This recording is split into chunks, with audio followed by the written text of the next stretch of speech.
All right, so we all know that from time to time, I don't know what that is right there. I try to send out something for people to chew on and digest and maybe be motivated by. So before the end of summer, I met a guy and his wife, and the guy's dying.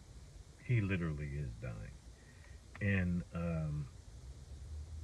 he had two vehicles, both of which that I would love to have, um, but didn't have the money for it.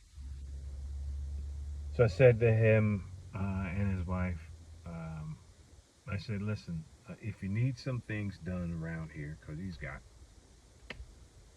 about 40 trees that he needs to have trimmed. He's got, you know, like 53 acres of land and that he's got cattle on and 10 acres that he has trees on and about a half an acre where he's got walnut and some other trees. And I said, if you need something, you need some work done, just go ahead and give me a call and let me know and, help me out. Rather, I help you out. And I said, and perhaps you can teach me how to grow some things because, the man was a farmer. And so yesterday he called me and he asked me if I would still help him out. I said, hey, I just happen to be off work tomorrow. And so would tomorrow be a good day for me to come over? Now, mind you, I'm a city boy. I don't know nothing about trimming trees or taking care of this. I'm not mechanically inclined. Um, I'm just some dude. But he gave me a call and we made arrangements and I went up there today and I pruned some walnut trees for him. He showed me how he wanted it done and I used an electric saw and took out some of the limbs and he has to have something done tomorrow so he won't be available.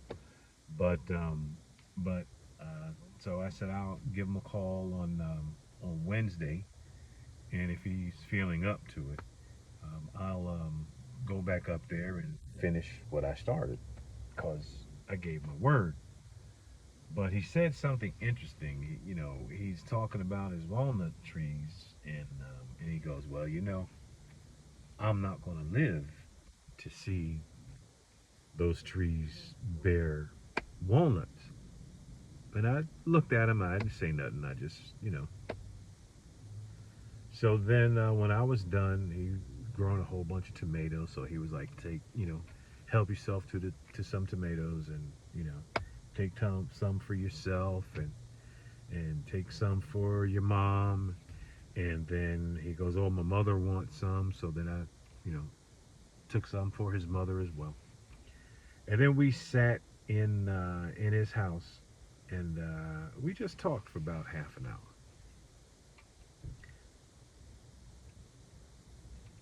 Guy's a Republican. That doesn't matter. Trump supporter. That doesn't matter.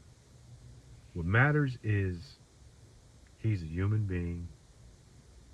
He took me up on my offer, and now I have a relationship with someone that I would not have had a relationship with had I not offered to give this guy some help. So the end game for me is helping someone who is just not physically able to do what he once did before he got ill. And I think if we, as a race of people, would spend more time taking care of each other, not only in a person's time of need, but when they don't have a time of need, that we'd be in a better place right now in the world than we are. Peace and blessings to all.